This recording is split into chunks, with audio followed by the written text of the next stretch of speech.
कित्येक पिढ्यांना सुरांची अंगाई देणारा आवाज आता कायमचा शांत झालाय. होय, ज्येष्ठ गायिका पद्मभूषण सुमन कल्याणपूर यांचं निधन झालं. भारतीय संगीत विश्वातला एक सोज्वळ, सुरेल आणि काहीसा उपेक्षित असं पर्व आता संपलंय. आपल्या मधाळ आवाजानं आणि भावपूर्ण गायकीनं रसिकांच्या मनावर अधिराज्य गाजवणाऱ्या सुमनताईंच्या संगीत प्रवासावरचा पुढारी न्यूजचा हा विशेष रिपोर्ट.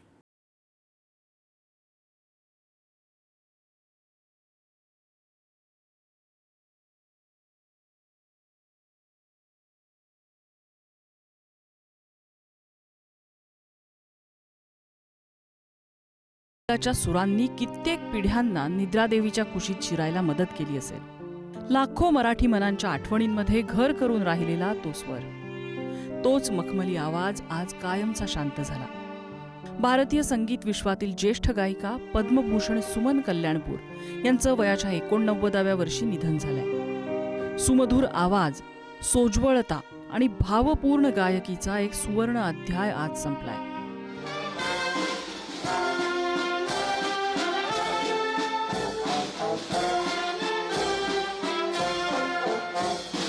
सुमनताईंचा जन्म तत्कालीन पूर्व बंगालमध्ये म्हणजेच आजच्या बांगलादेशात झाला. लहानपणी असताना संगीताची मोठी ओढ, सुरांवर नितांत प्रेम आणि त्यासाठी सातत्यानं केलेली साधना, यातूनच घडला भारतीय संगीत विश्वातील एक वेगळा विलक्षण स्वर. माहेरचं आडनाव हेमाडी असल्यामुळे सुरुवातीच्या काळात त्यांची गाणी सुमन हेमाडी या नावानं लोकप्रिय झाली.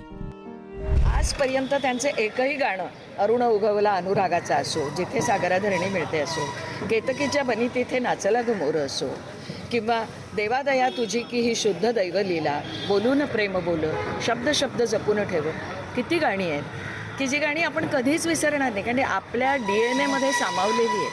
त्यामुळे सुमनताईंचं वैशिष्ट्य हे आहे की आपल्या मृदू कोमल अशा आत्मभानाला सतत जागृत ठेवून सुमनताईंनी जे गाऊन ठेवलं आहे ते 100 नंबरी सोनं आहे. त्यामुळे अशी व्यक्ती ज्यांनी कधी स्पर्धा केली नाही, ज्यांनी कधी मनात वाईट विचार आणले नाहीत, कधी फार बोलल्या नाहीत, कधी स्वतःला जिथे तिथे व्यक्त केलं नाही, अशा सुमनताई आपल्यातनं गेल्या. एक वडीलधारं, हळवं असं भावसंगीतातलं सोनेरी पर्व आपण गमावलं. गाणं म्हणजे केवळ सूर, ताल आणि लय नव्हे, तर श्रोत्यांच्या मनाला स्पर्श करणारा भाव असतो. आणि हा भाव सुमनताईंनी प्रत्येक गाण्यातून जिवंत केला. भावगीत, भक्तिगीत, चित्रपटगीत, संगीताचा प्रत्येक रंग त्यांनी आपल्या सुरांनी खुलवला. केतकीच्या बनी तिथे नाचला ग मोर,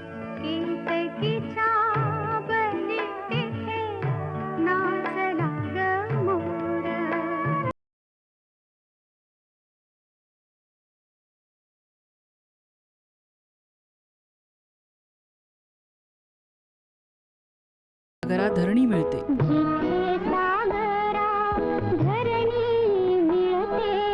नाविका रे वारा वाहेरे,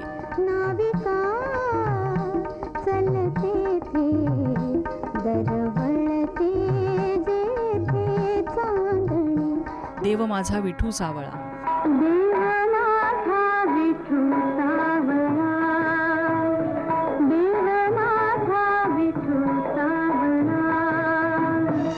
जिंदगी इम्तिहान लेती है,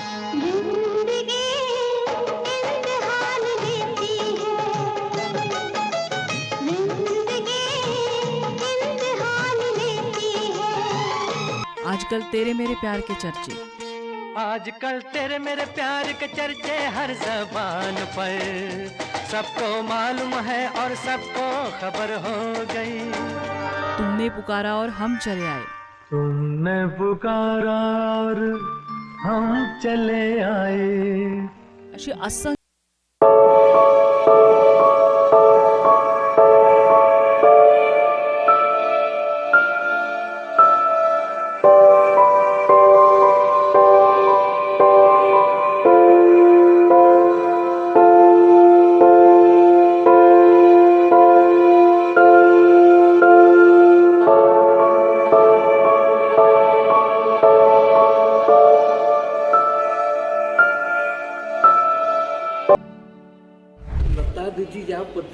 गाणार होत्या ज्या पद्धतीने गात ती पद्धत एक प्रकारे सुमन कल्याणपूर यांच्या पथ्यावर पडली.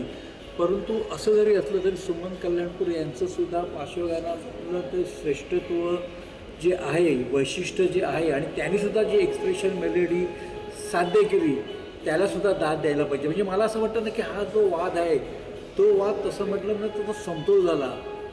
पण ह्याचं एक वेगळं असं झालं की लता दीदी शंकर जय किसन यांच्याकडे गात नव्हत्या, त्यामुळे राज कपूरचा महत्त्वाची चित्रपट मेरा नाम जोकर याच्यामध्ये लता दीदींना गायला संधी मात्र मिळाली नव्हती आणि हे जे प्रकरण आहे ते त्या काळामध्ये खूप गाजलं होतं.